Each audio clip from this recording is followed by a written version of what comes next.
hockey. Yeah. My favorite. It's Judd's Hockey Show. It is Judd's Hockey Show. Judd, Jessi Pierce, Bardown Beauties, and NHL.com covers the Wild. AJ, the gang is all here. This is the last show that we are going to do before July 1st. And we've talked a lot about free agency, and we might touch on that at the end. But July 1st is also a huge date in the history of the Wild as far as where things will go. Fates will be determined because it is Kirill Kaprizov Day, where he is eligible to sign an extension. But first off, let's start by telling you about my good friends at Parlor Bar. Parlor Burger I've been talking about for a long time here, but I'd like to talk to you about a location. That's right, Parlor. We all know that they're in the North Loop. We all know they're down West 7th from the X. But did you know they now have a location in Excelsior, a supper club, and a regular Parlor Bar where you can enjoy that delicious burger, their fantastic chicken sandwich, craft cocktails. And again, so if you are going for, I don't know, a day on the lake, guess what? You could stop by Parlor and find out just how fantastic the food is, again, in Excelsior. All right, guys, let's talk about this. Kirill Kaprizov, we've been talking about this for like a year and a half or a year now. July 1st is the day Kirill Kaprizov can sign a long-term contract extension and put everyone's mind at ease, right? Jessi, you are going to want to listen to what I'm about to read, because this is going to intrigue you quite a bit, I think.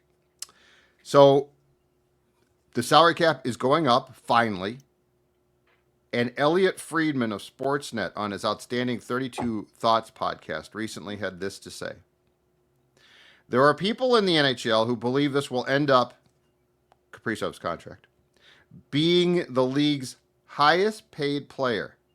That in the next wave of contracts with the cap going up, Kaprizov is going to end up being number one on the list. And I will give you some context for that, okay?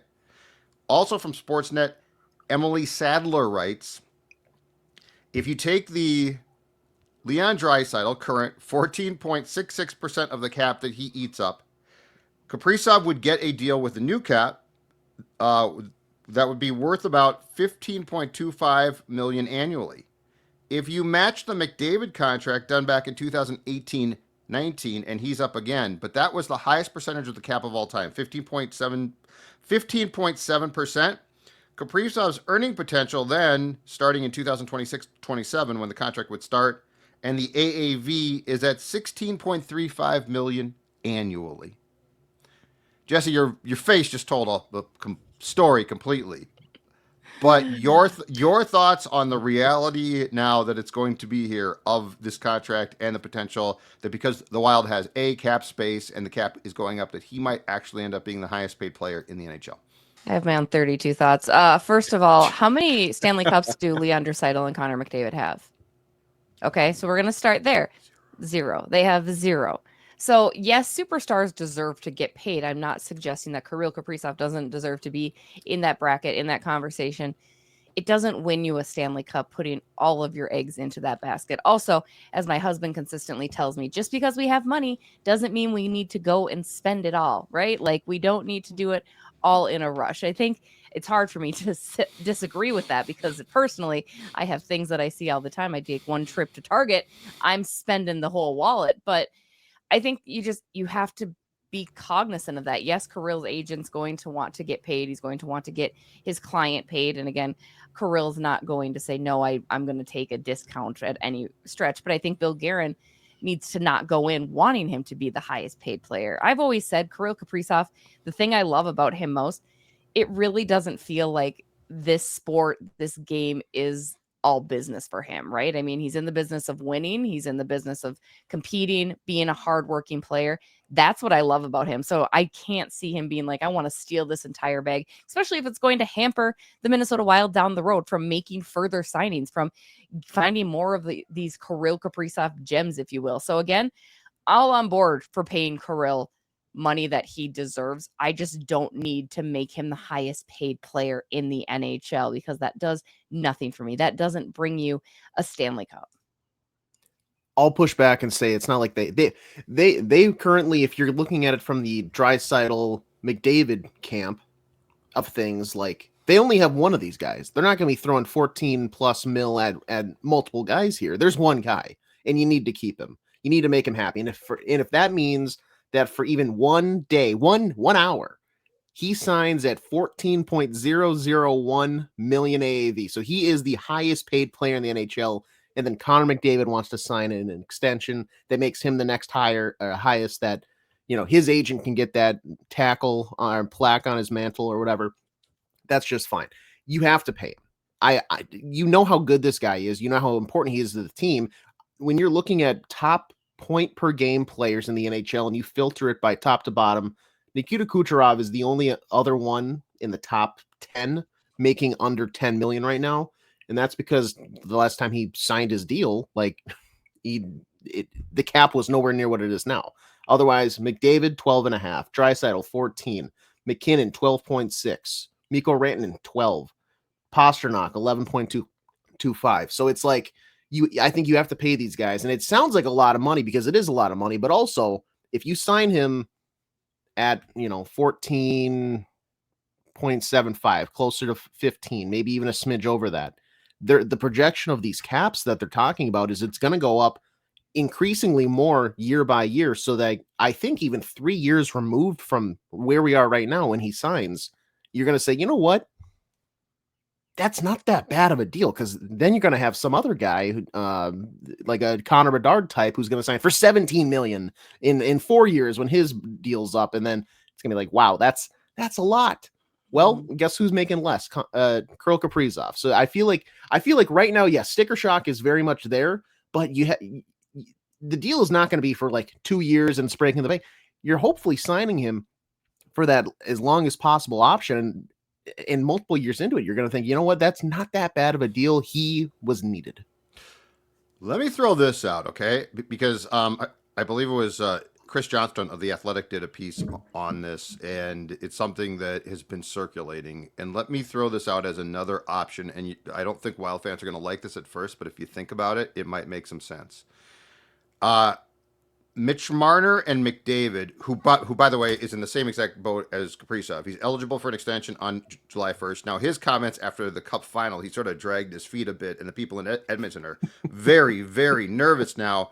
But the story deduced that there looks like there could be more star players signing short term.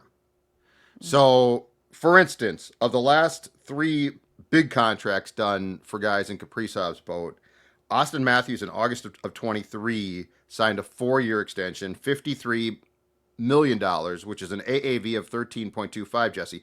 But the thought process being, that puts more pressure on the team to win, because if you're locked up for 8 years, you're going nowhere.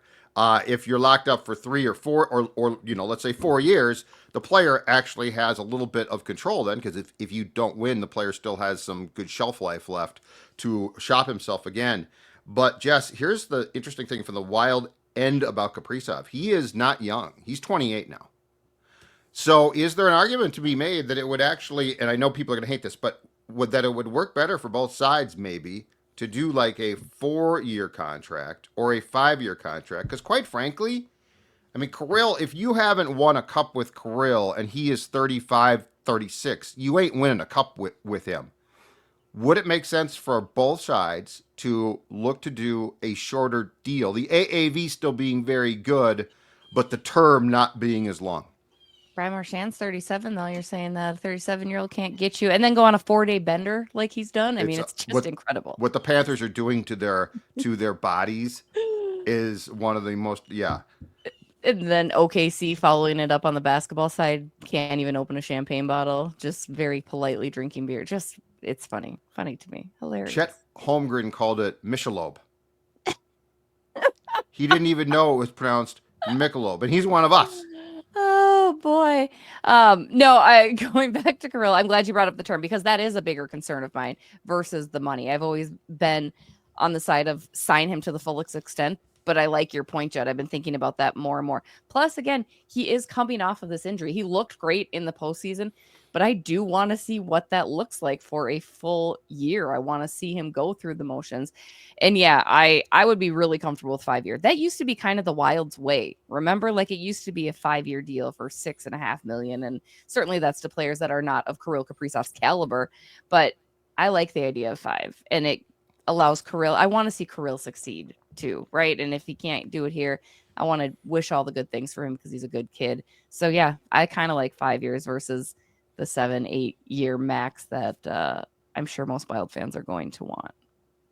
I don't hate that. The problem is I think Craig Leopold has already put himself into a corner there saying we're going to offer him more money, more term than any other team. So now if you take that back, the visual is like, well, what organizational liars. They don't like their players. Yeah, no, I'm saying it would come from both sides quietly though, but the Kaprizov, I could see the Kaprizov camp saying let's do 5 years. Yeah. Like let's see where this goes cuz if you're his agent, if you take him to 36, if he indeed wants to win badly. So like this is not, yes, if you just want the bag, if you want the bag, take the 8 years, take the cash, go crazy. But if you legitimately want to win, and there could be, I mean, it's not hard to have trepidation about seeing this team carrying that beautiful chalice raised above their heads around the X, right? So, and taking it to God knows where, as to Jesse's point, they absolutely drink themselves into oblivion. But this would as much be from the Kaprizov camp, because yes, if the Wild changed, like if they're like, hey Kirill, let's go 4 years, then you're exactly right. Then that looks really bad. But if the Kaprizov folks said let's do 5 years, and because I don't know what you guys think, but if this team hasn't won a cup in 5 years, or at least been to a cup, I mean, I think we got problems. It's probably time for a reset then, right? Yeah. Don't we got problems? Well, yeah, that's not part of the plan. We're 2 years. What are we? 2 years into this plan that we just discovered less than a year ago? Are we 3 years? I think 3 years. We 3 years into a plan that nobody knew about. I don't even know. You can't. Then you can't. That's not the trajectory.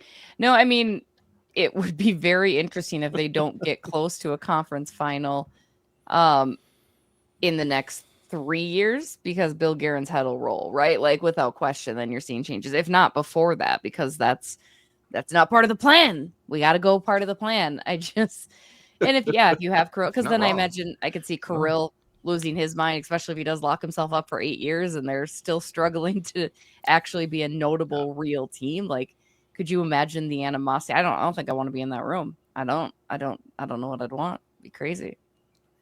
Yeah, I just think that it's a situation where no matter where we're at in the plan, like this team needs to be in a cup or win a cup. I don't think asking them to win a cup, I know it sounds like out there, but I don't think, like, if this is your move, then that's the trajectory. Like that's the plan.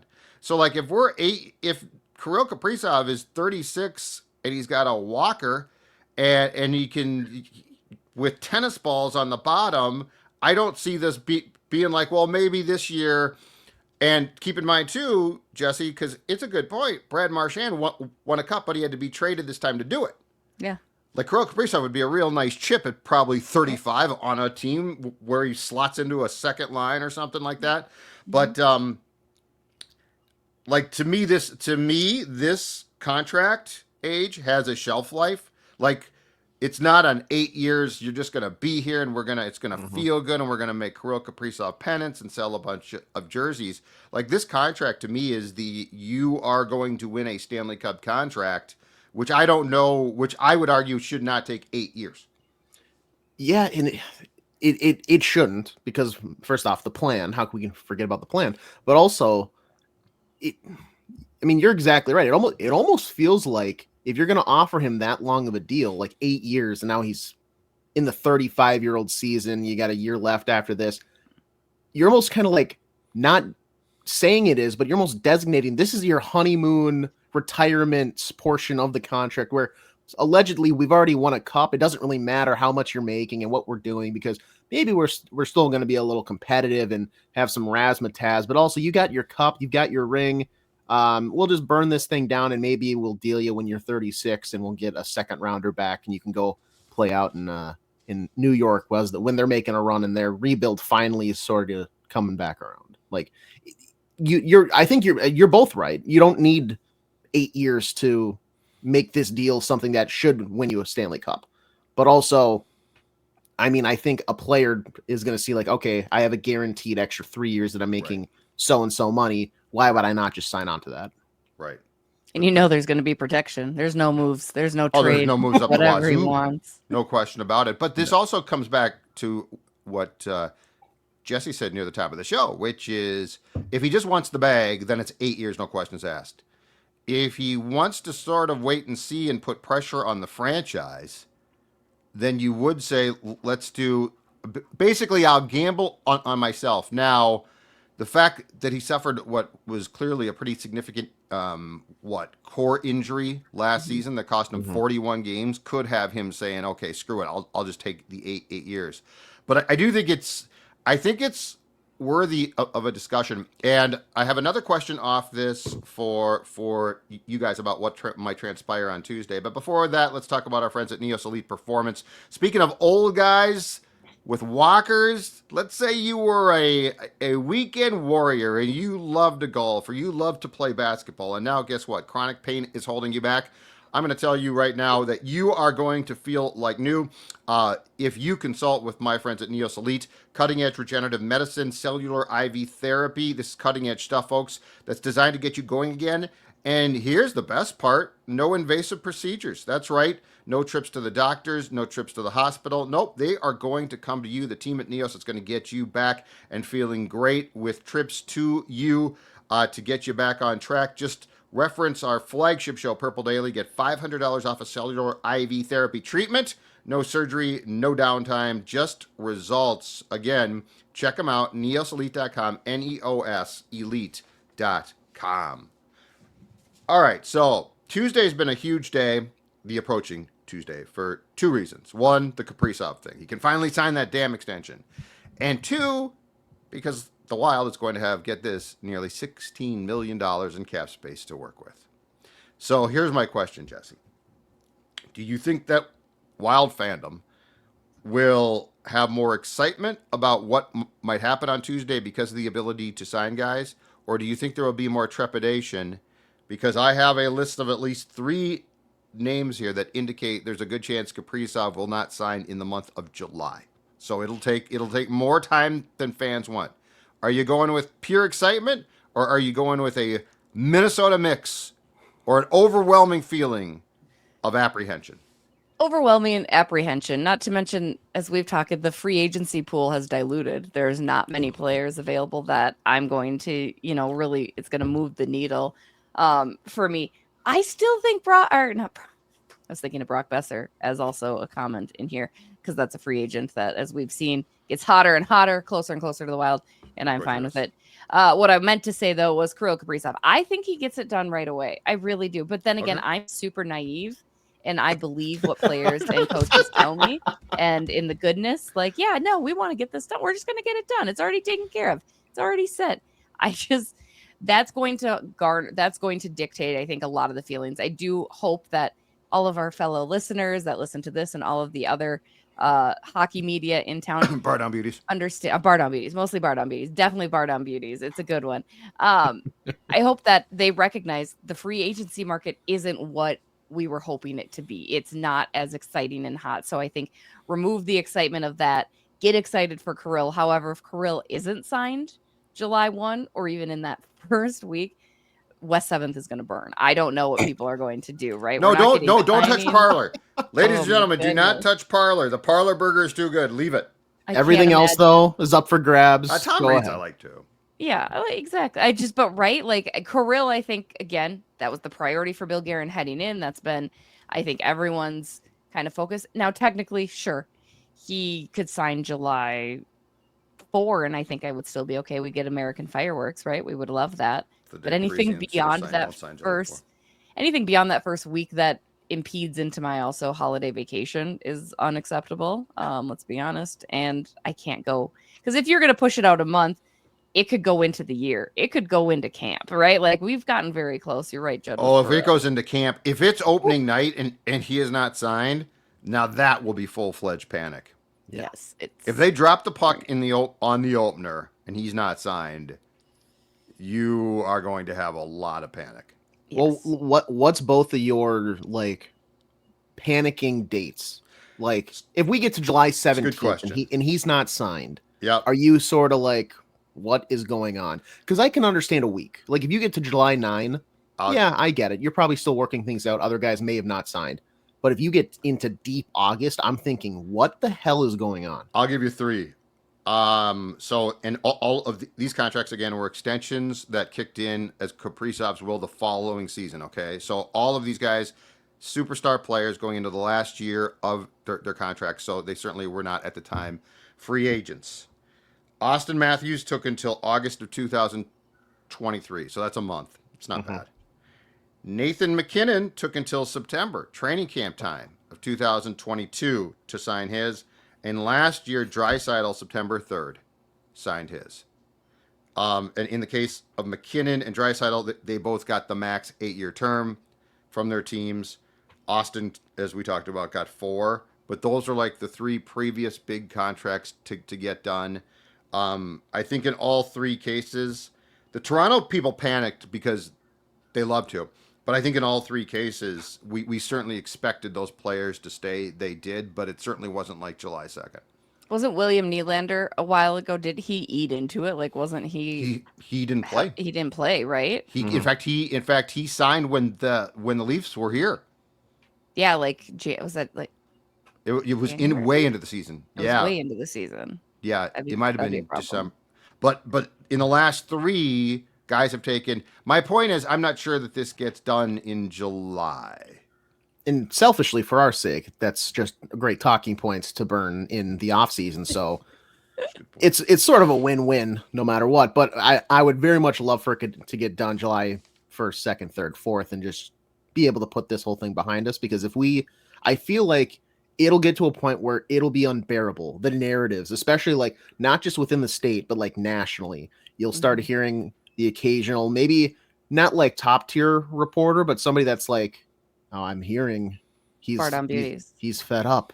He wants out of Minnesota. He hates the color green. He wants Broadway blue. Like, there's Panthers. There's going to be so many rumors and just like narratives and talking points thrown out until he, I think inevitably signs on the dotted line, but it's going to be so unbearable for like that month or 2 or whatever. But yes, if we get to opening night, like Judd mentioned, that's where I think maybe even like into training camp, I'm in full-fledged panic, because at that point you should have something already set in stone. I'll give it a Minnesota by the state fair. If he's not signed by the state fair, if he's not a possible player to show up at the state fair, then no, I need the state fair. And you'll panic? I'll panic a little bit. Like, okay. Yeah, I would say by state fair time. Because I think it gets done. I just don't know. Like, if everyone so far has said the right thing, but it also hasn't been at a deadline. So, like, that's where I'm curious about. Like you could talk about, well, we'll give him what he wants, and Kirill's like, my agent will take care of that, but I think we're good. And I believe he's coming back. Yeah. But I'm just saying, be aware of the fact that it might not. I think we've all thought, oh, July 1st he's eligible. Well, July 1st he signs. I don't know that takes place. But to be fair, too, we'd be silly to consider that these conversations haven't been happening behind closed, up until point. It's, under the table type of situation. So that's where it's like, it should be a done deal. Like, Bill Guerin knew how much money he was going to have. They've already agreed that it's going to be a large amount. I guess the thing that could hold it up is, where in the world is Kirill, right? Like, is he on the mountainside somewhere? And I mean, how much involvement does he truly want to have with that? Like, that would maybe I legit, not even just saying it to be funny, legit could see him being like, sorry, I was camping in the middle of nowhere for a week, and that's why I didn't get it done. If Kirill wants to win, though, here's the only reason why, if I'm Kirill, I might not sign quickly. If I want to win, I want to see what my team does as well, though. And they'll probably counter back. We need to know how much money we have to spend before we can get you that high quality winger or make a trade. Because if we go into August, first off, maybe Brock Besser doesn't want to wait. Maybe whoever else doesn't want to wait. Oh, yeah. No. Those guys are going to be saying, no, I think the way that this ordinarily plays out is the Wild's going to have to make an investment July 1st. Kirill's going to see that. And if they tell Kirill, we need to know, Kirill says, that's not my problem. You make that work. Here's where I do have some concern, like legitimate concern, and again, I think he signs, but hear me out here, you guys. I want to know if you're going to trade Marco Rossi, who, by the way, had the second most points. Now Kirill was third, which is incredible because he missed exactly half the season. But if you're going to trade a center who was for the most part of the season a top 6 guy, who are you replacing him with? And I need to see that quickly. Like, don't tell me because Jess, you nailed it. The free agent center market outside of like John Tavares or your guy Jamie Benn has dried up. So I do want to see what's your commit. Like, what are you doing here? And the Rossi trade, if I'm a player on that team and I'm a good player, and you really are going to trade him, I need to see how you handle that. I think. Like, I want some assurances here because I do want to win. Yeah. I've got it all worked out if you want to hear. I just haven't sent it. I'm going to send my notes to Billy later on today, probably. Go ahead. Here's what you're going to do. You're going to trade Marco Rossi. You're going to trade Liam Ogren, and you're going to trade your second for all I care this year. The draft does nothing for me this year. You're going to trade those, maybe even another one. Whatever. For a center. No, I'm sorry, I don't have the name, but Bill knows the name. He's got it in his head already. You're going to trade it for a good center. It's a great haul. But now you're down a winger too, right? So you're going to go and get Brock Besser, which sounds like that's coming to fruition as well. Now Brock Besser is elevated. You're very excited about that. That's your big splash name in free agency. You got rid of the Marco Rossi thing. You got a number 1 center. Kirill's going to sign to 5 years at a reasonable amount. You're going to go and pick up a goaltender as well. A 2-year veteran, Samsonov, Lyon, whatever, just somebody that can be in that mix. Boom, your team's going to close to the conference finals this year. Thank you. Age? That's a lot to unpack there. Age is like thinking very furiously. You can see the you see the wheels grinding. A lot of empty cogs up here. I would say I like. I mean, frankly, it's a lot of what I think is arguably predictable, but also like logical. Besser seems like the most logical winger, even though I think I would have the desire for them to go Ehlers instead. It's like I think it's going to be like a $1.5 to $2 million difference AAV for those two guys. In terms of the trade, I'm still very much on if you can't do anything like rational, because I saw a report that it was Vancouver offered the 15th pick plus for Marco Rossi, and the Wild were like, no, absolutely, you're saying no to that. That's ludicrous. But if you trade him with an Ogren and I'm with you. At this point, like the draft this year, you're probably not going to get anything. You're not going to find that diamond in the rough. I feel like, especially 20 picks into the second round, what's that going to do for you? Even the next year, I know you have your first and your third, but like, what are we going to do? Thank you, Gustav Nyquist, for taking away that second. If you're going to win now, drafting an 18-year-old really doesn't do much for you. So if you want to go and get a Tage Thompson, a Dylan Larkin, a insert other center who's in a bad project that potentially wants to move here, sure, why not? As long as like they're under some term, it makes sense with the cap, because they clearly don't want to give that shot to Ogren. They clearly have some sort of thing against Rossi, whether it's just size, whether it's something else, we're not exactly sure. And he probably is now disgruntled to some extent after being buried and offered just a lowball deal. Makes sense probably for parting of ways. The backup goaltender, sure. I mean, maybe I'm being too optimistic thinking that Wallstedt's going to be a guy that can come in and be a backup, but I do understand the hesitation on your end, Jessi, of he just had a lot going on. It's a lot to expect a kid that young coming off of the season that he had, clearly rattled by a lot of stuff, to just all of a sudden reset, lock in, and he's like good to go for an NHL backup position. So maybe the one part of your plan, your master plan, the Pierce master plan was the 5 years to Kirill. I just don't think 5 years is what's going to be. I really think they're signing him for 8.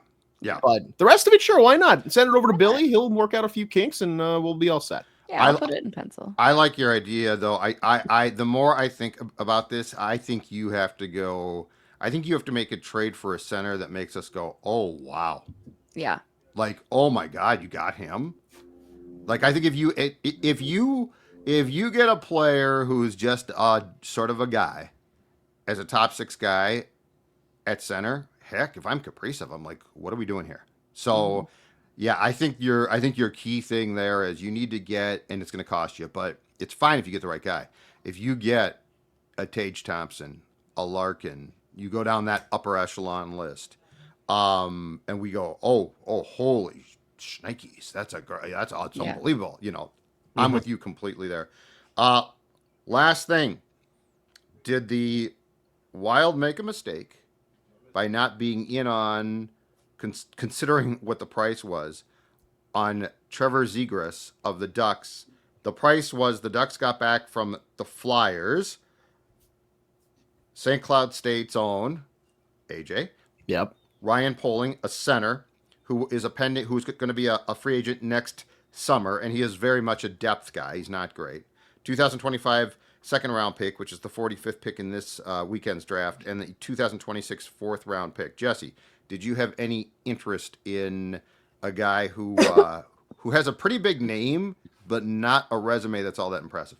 His personality is where his name comes from. And I don't mind the over exuberant, kind of very loud out there, similar to a PK Subban type of guy. That's who Trevor Zegras seems to be, right? He's very in the influencer era.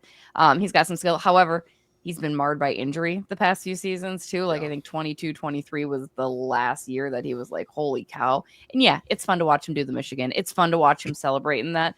I could have sat that out. I mean, I didn't need it. I think he'll thrive in Philadelphia, actually, though. I'm really excited to see what he does under Talk. But no, I'm fine with I didn't need Trevor Zegras. I wouldn't have said no for a low ball price, but I didn't need a Trevor Zegras. I also don't think, again, he's another guy that personality is so out there. I don't know how that would mesh. I think that would rub a lot of feathers in that Wild locker room. Yeah. Absolutely. I mean, I'm just trying to picture him at like a Spurgeon family dinner or like trying to just like Zuki's in his stall talking to Kirill, and Trevor walks in like beatbox on shoulder, just bumping whatever. Like it doesn't feel like it would work. And plus, like you're basically trading for a winger at that point, which the Wild, I think we've talked about. They need to sign that. He's still, I think, listed as a center among a lot of different sites, and he played third line center for them. Yeah, but he's not a center based on the face-off numbers. Yeah. He's winning 1/3 of the face-offs he takes. Yeah, that's and beautiful. His play defensively is subpar too. So yeah, I would have been out. It's a splashy name, but I don't think that the results are there. And I'm with Jess. I don't think that he probably meshes. Mm-hmm. And I bet the Wild consulted Greg Cronin, his old coach, who is now the coach at Iowa. Mm-hmm. Jesse, your thoughts on I think we're going from Brett McLean, a live and let live, I'm going to develop guys coach, to a guy that, let's just say, I don't think will be afraid to beg skate his team, and interestingly has NHL experience as well now, and is only one call away. It's nice to have a guy that does have that experience. The past couple hires that Minnesota has done down in Iowa just didn't, which of course you need to start somewhere, and the AHL is the place to get that jump. It's funny because Greg Cronin really resonated with me the last game of the regular season when Anaheim was here, right? I mean, obviously it was a whole big deal for the Wild, but I really kind of liked him. He's very rough around the edges, very opposite Minnesota nice, right? He's an East Coast kid, but he's had success in developing players at the American Hockey League level and at college too, right? So I think he's going to be able to bring that. I'm excited. I think a lot of players can either love or hate him. I think he's definitely a guy that doesn't care about winning the most liked coaching contest, which is good too, especially at that level. Like, we are here to turn you guys into winners, to get you ready for that next step. So you are going to do what I'm telling you to do. So I think it's good. And again, he's got that thick, heavy East Coast accent that I kind of dig too. Like, I wouldn't mess around with him, and hopefully that can help turn some tables down in Iowa finally this year.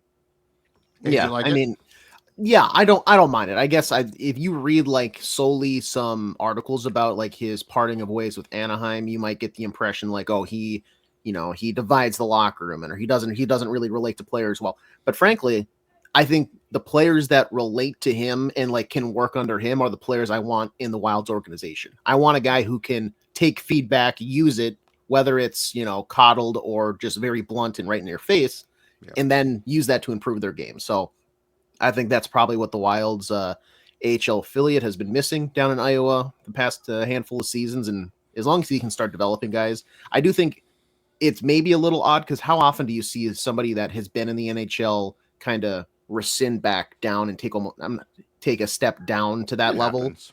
It does, but it feels like Yeah. more so they just kind of sit in this like ether, and then all of a sudden another team plucks them up while somebody else gets fired. But I think this does offer, and Judd, we were texting about this. Does that maybe heat up the seat for Johnny Hines a little bit? If they go on like they lose 15 of 20 at one point throughout the year, and all of a sudden, what's going on? Can we just bump them up? Let's just say if they get comfortable, if players don't play well and they get real comfortable, there's a bag skate just waiting to happen. That's all I'm saying. That's all I'm saying. All right, we will talk again after, in fact, a day into free agency next week, guys. Jessi, AJ, Judd, we'll see you later.